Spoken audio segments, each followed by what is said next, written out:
blind faith. Apa saudara? Blind faith. Apa itu blind faith? Blind faith itu adalah iman yang buta.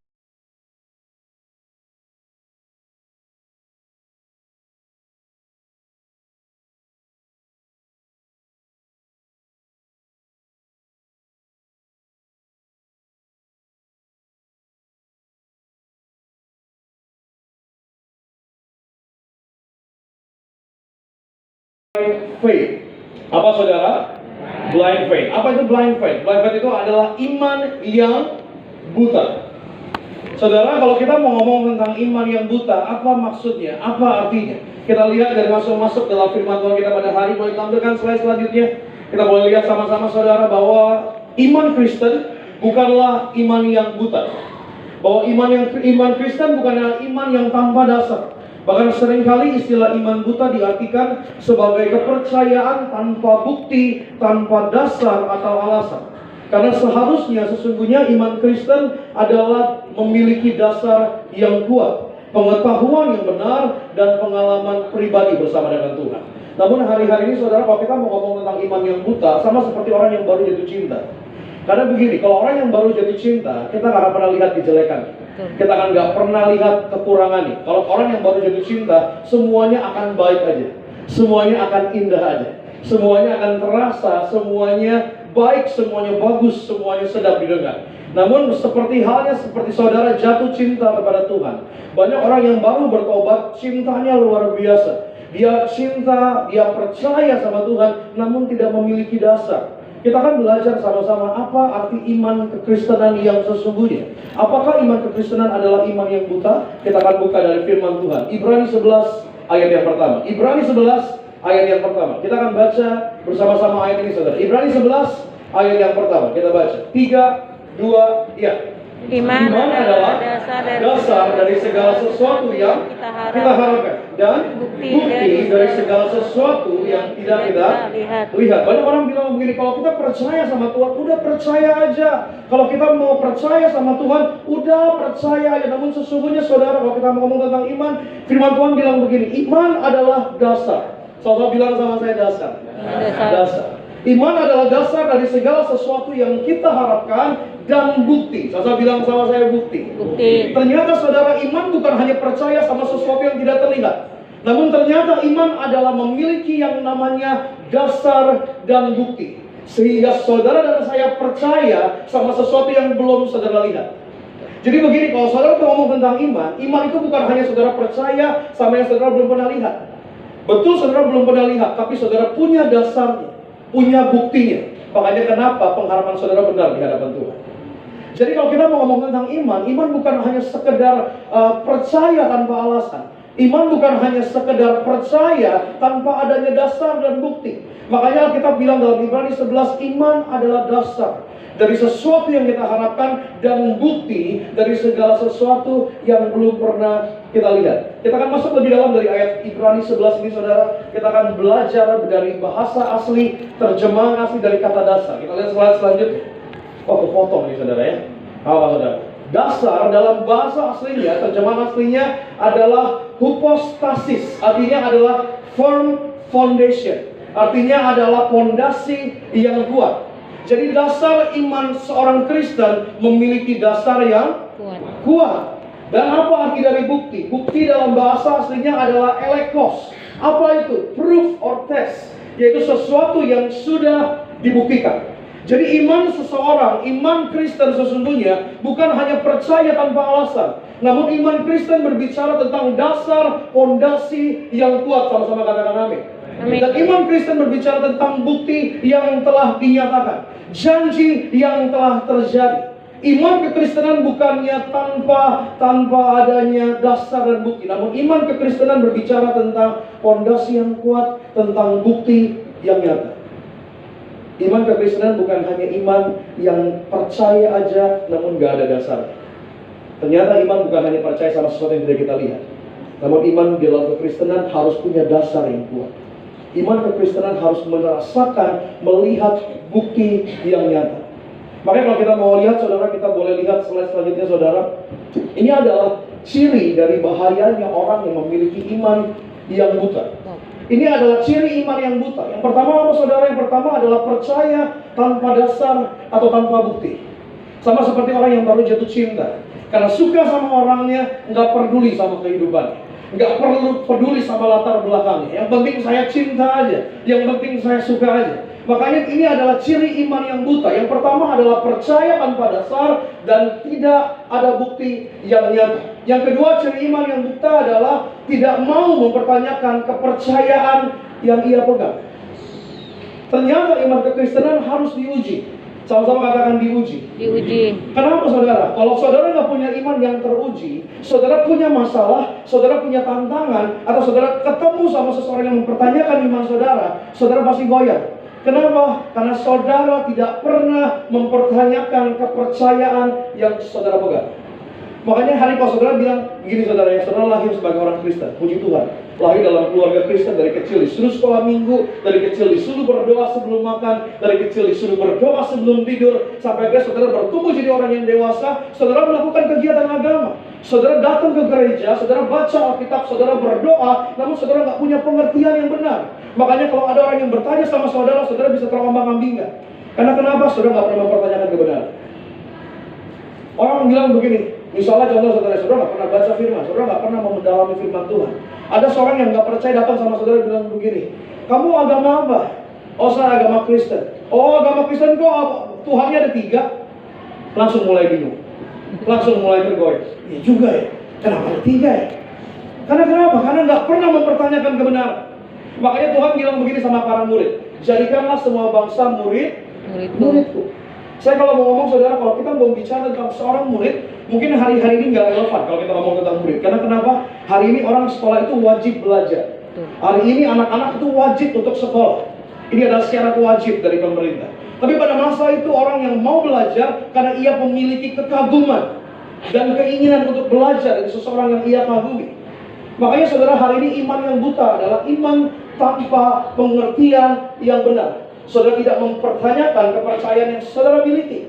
Dan ciri iman yang buta yang ketiga adalah saudara akan terjebak pada ritual beragama tanpa adanya hubungan atau pengalaman pribadi dengan Tuhan. Makanya saudara-saudara nggak bisa memiliki iman karena percaya omongan dari orang lain doang. Makanya saudara harus mengalami Tuhan. Jangan sampai saudara memiliki iman Kristen, saudara nggak pernah ngalamin, saudara nggak pernah ngerasain, saudara cuma pernah dengar dari orang tua, saudara cuma pernah dengar dari kesaksian orang lain. Makanya saudara harus mengalami. Dan yang keempat adalah ciri iman yang buta. Yang keempat adalah menolak untuk menggunakan akal budi atau logika. Ada orang bilang begini saudara, oh iman itu bertolak belakang dari logika. No, iman tidak bertolak belakang dari logika. Namun kalau kita mau ngomong tentang logika sampai kapanpun tidak bisa mengejar kuasa Tuhan. Amin saudara. Amin. Namun saya percaya rancangan Tuhan, jawaban dari Tuhan selalu masuk di akal. Tidak ada irasional. Makanya orang bilang begini, Pak saya berdoa minta mobil baru Pak. Nggak mungkin Tuhan kasih tiba-tiba pagi-pagi saudara berdoa, tiba-tiba pagi-pagi jatuh ke mobil di atas rumah saudara. Tuhan jawab nggak mungkin, nggak masuk akal. Amin saudara. Amin. Maka saudara berdoa, Pak saya berdoa tahun ini saya punya mobil baru Pak. Tuhan nggak kasih lemparin mobil atas rumah saudara. Apa yang akan Tuhan kasih? Tuhan akan memberkati pekerjaan saudara. Amin. Tuhan akan memberkati tabungan saudara. Amin. Sehingga saudara bisa membeli mobil yang baru. Makanya kalau kita mau ngomong tentang iman, iman selalu masuk akal. Jalannya Tuhan selalu masuk akal. Namun akalnya manusia tidak bisa membaca jalannya rencana Tuhan. Amin saudara. Amin. Ini adalah 4 ciri iman yang buta. Yang pertama adalah percaya tanpa dasar dan bukti, tidak mau mempertanyakan kepercayaan yang saudara pegang, terjebak pada ritual beragama tanpa mengalami pengalaman pribadi dengan Tuhan. Dan yang keempat adalah menolak menggunakan akal budi atau logika. Pada hari kita akan belajar, kalau kita tadi lihat bahayanya dari memiliki iman yang buta, kita akan belajar 3 cara agar kita tidak memiliki iman yang buta. Saudara siap diberkati? Kita kasih tepuk tangan bagi nama Tuhan. Amin saudara. Yang pertama, cara yang pertama, bagaimana agar kita tidak memiliki iman yang buta. Yang pertama, kita harus memiliki dasar iman yang kuat. Sahabat bilang sama saya, dasar. Amin. Kita buka ayat firman Tuhan. Slide selanjutnya kita lihat Roma 10 ayat yang ke-17. Kita baca sama-sama. 3, 2, iya. Jadi iman timbul dari pendengaran, dan pendengaran oleh firman Kristus. Saudara, firman Tuhan bilang begini, iman timbul dari Pendengaran. Namun pendengaran dari mana? Pendengaran dari firman Tuhan. Kristus. Ternyata iman tidak timbul dari kesaksian orang lain dari orang lain. Ternyata iman tidak timbul dari perkataan baik orang lain dan orang lain. Ternyata iman hanya timbul dari pendengaran, dan pendengaran akan firman Tuhan. Jadi dasar yang saudara harus pegang supaya saudara nggak punya iman yang buta adalah saudara harus kembali kepada Alkitab saudara. Saudara harus kembali untuk merenungkan, membaca firman Tuhan saudara. Iman saudara jangan berasal dari cerita orang lain. Iman saudara jangan berasal dari pengalaman pribadi orang lain. Namun dasarnya iman saudara harus melalui kebenaran firman Tuhan. Karena iman hanya timbul dari firman Tuhan. Saudara nggak baca firman Tuhan, jangan berharap saudara punya dasar yang benar melalui iman. Karena hanya melalui pembacaan firman Tuhan, hanya melalui isi kebenaran firman Tuhan, saudara memiliki dasar iman yang kuat, katakan amin. Makanya hari ini saya selalu sampaikan sama saudara ya, jangan gantungkan iman saudara sama gereja saudara. Jangan gantungkan iman saudara sama pendeta saudara. Jangan gantungkan iman saudara sama orang lain. Namun gantungkan iman saudara sama kebenaran firman Tuhan. Baca firman Tuhan. Saudara mau punya dasar yang benar, baca firman Tuhan. Selalu ada jawaban di dalam firman Tuhan. Amin saudara. Amin. Hari-hari ini saya selalu sampaikan dalam waktu 1 bulan ini tentang resolusi iman. Saya selalu sampaikan pesan-pesan ini saudara. Baca firman Tuhan. Renungkan firman ini.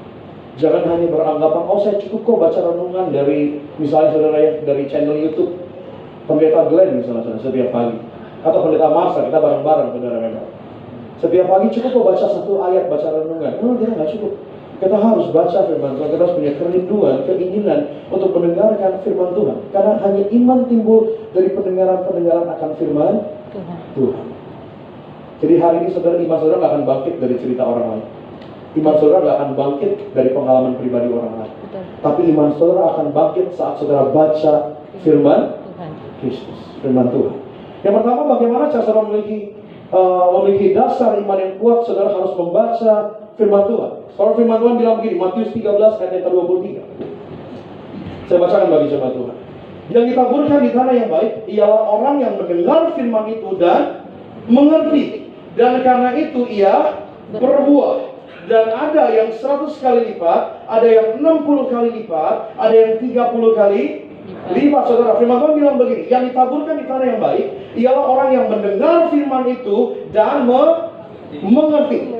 Jadi bagaimana saudara punya dasar iman yang kuat? Saudara harus baca firman Tuhan, dan bukan hanya sekedar baca, namun saudara harus mengerti.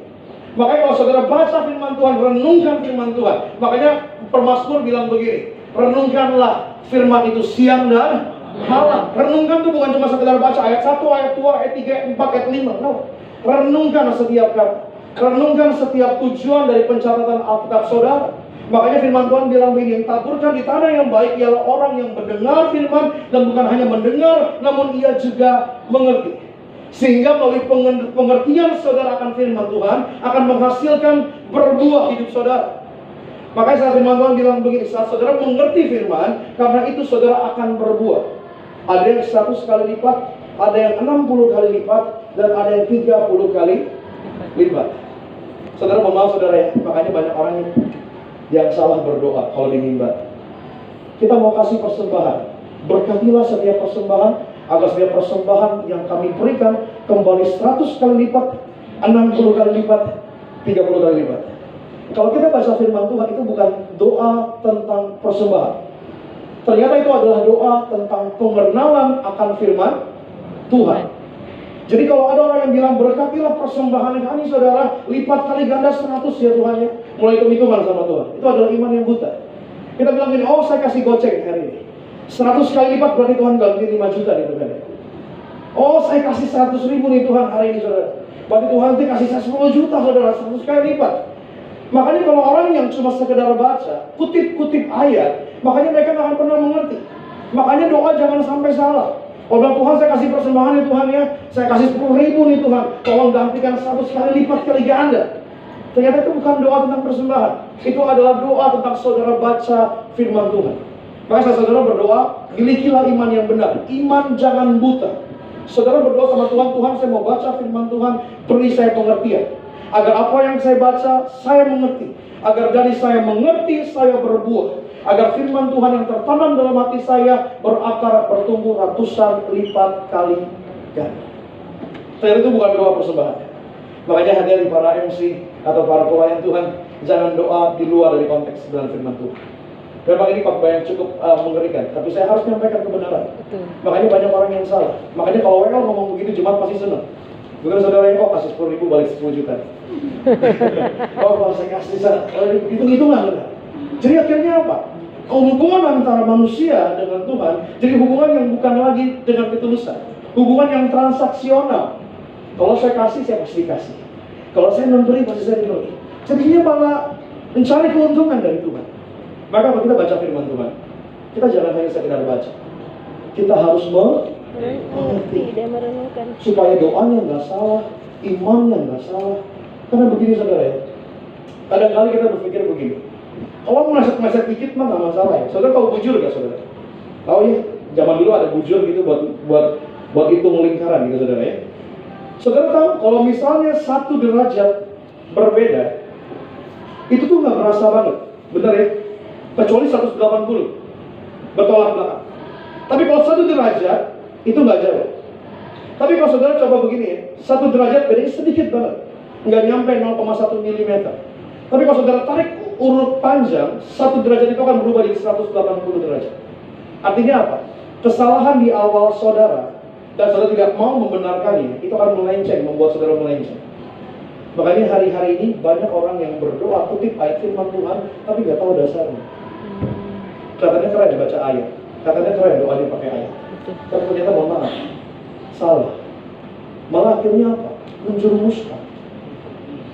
Jemaat bagi susah-susahnya, bagi sulit untuk punya uang, kasih persembahan karena dengar doa hamba Tuhan yang bilang begitu, dilipat kali gandakan. Oh ini Tuhan uang terakhir saya 100.000 Tuhan, saya akan kasih buat Tuhan biar 100 kali lipat kali ganda. Akhirnya apa yang terjadi? Nggak kembali. Dan akhirnya apa? Iman yang buta akan membuat saudara kecewa. Karena kenapa? Iman saudara salah. Makanya hubungan kita sama Tuhan jangan didasari sama transaksional.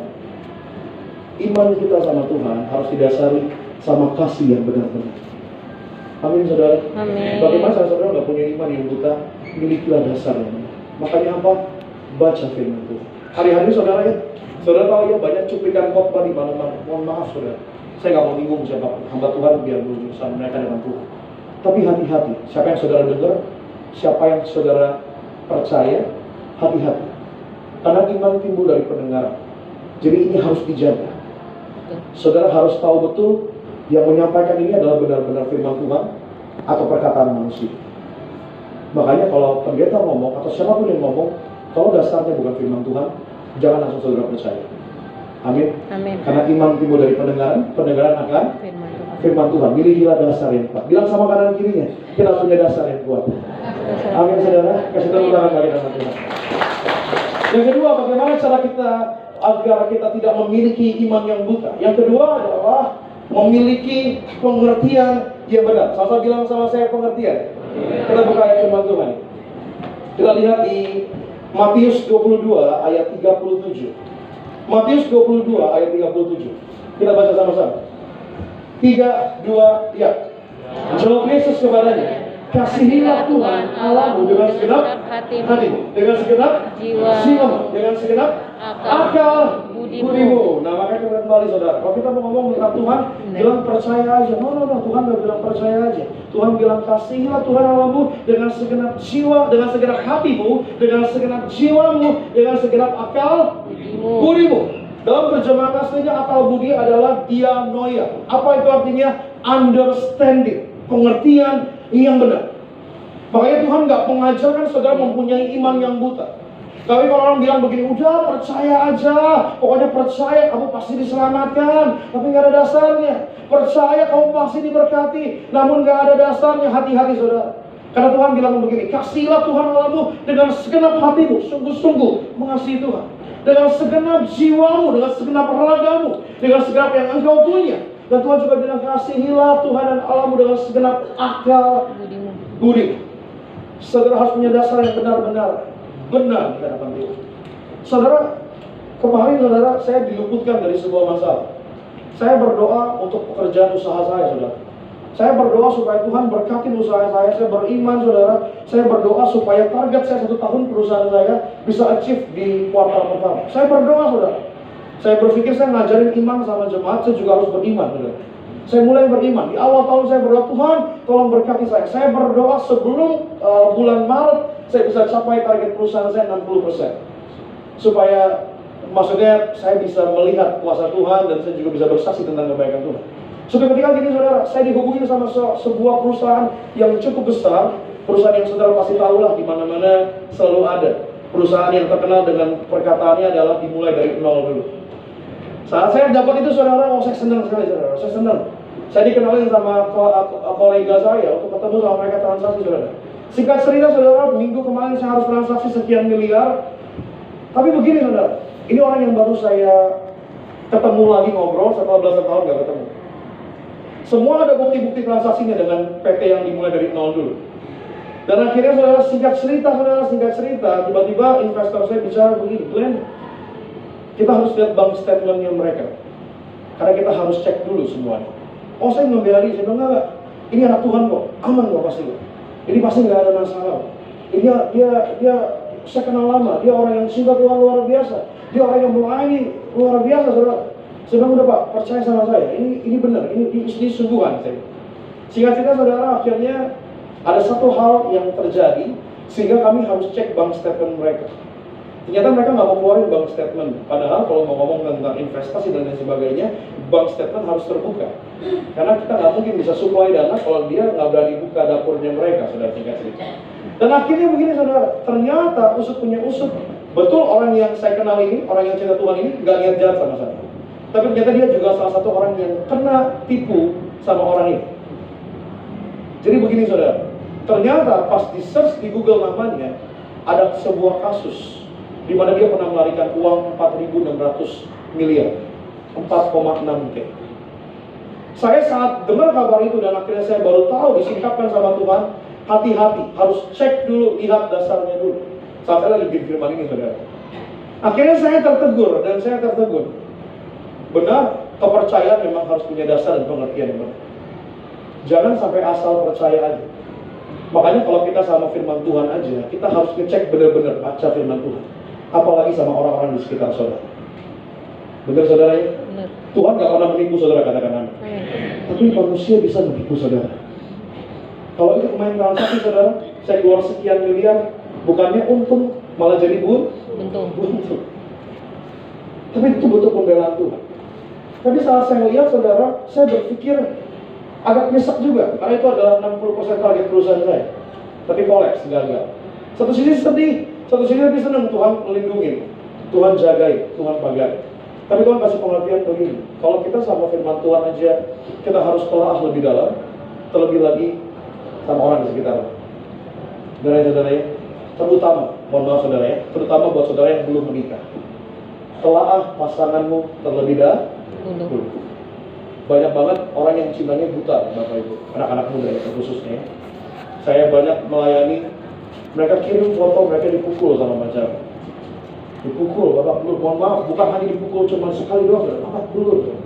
Saya dengarnya juga, melihatnya juga udah, aduh kok begini banget. Saya bilang begini, nggak panjang-panjang ya. Udah putusin, Tuhan kasih yang terbaik.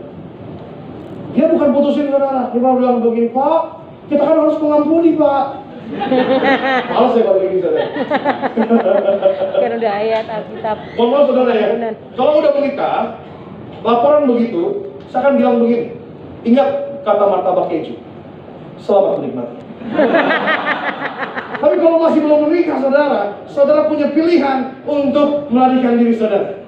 Tapi kalau udah menikah, saudara nggak bisa dipisahkan sama manusia. Betul. Saudara harus saling mengampuni. Betul saudara ya. Tapi ini buat pasangan muda, saudara mohon maaf, saudara kalau udah lihat tahu dia nggak bisa kontrol emosinya, dia nggak bisa kontrol tangannya, dia nggak bisa kontrol perkataannya, saudara buru-buru lari. Makanya begini, banyak jemaat bilang, Pak saya dipukul, Pak saya dipukul, kirim semua dan sebagainya. Saya putusin, bilang Pak, kata Pak Kevin suruh maafin Pak. Saya bilang maafin, tapi nggak harus kita jalin lagi hubungan, saya bilang. Banyak pendeta selalu ngajar kan, bener ya. Kalau lagi pacaran udah dipukul, nikahnya ntar dimutilasi, saudara.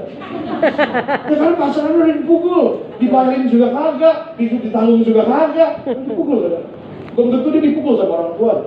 Orang tuanya sayang sama anak. Betul. Dengar hati-hati saudara ya. Saudara adalah orang yang dikasih Tuhan. Amin. Jangan mau diperlakukan sembarangan sama orang lain. Amin. Amin saudara. Makanya harus punya dasar yang kuat. Harus punya pengertian yang benar. Tuhan aja ngajarin begini. Saudara baca firman Tuhan harus ngerti.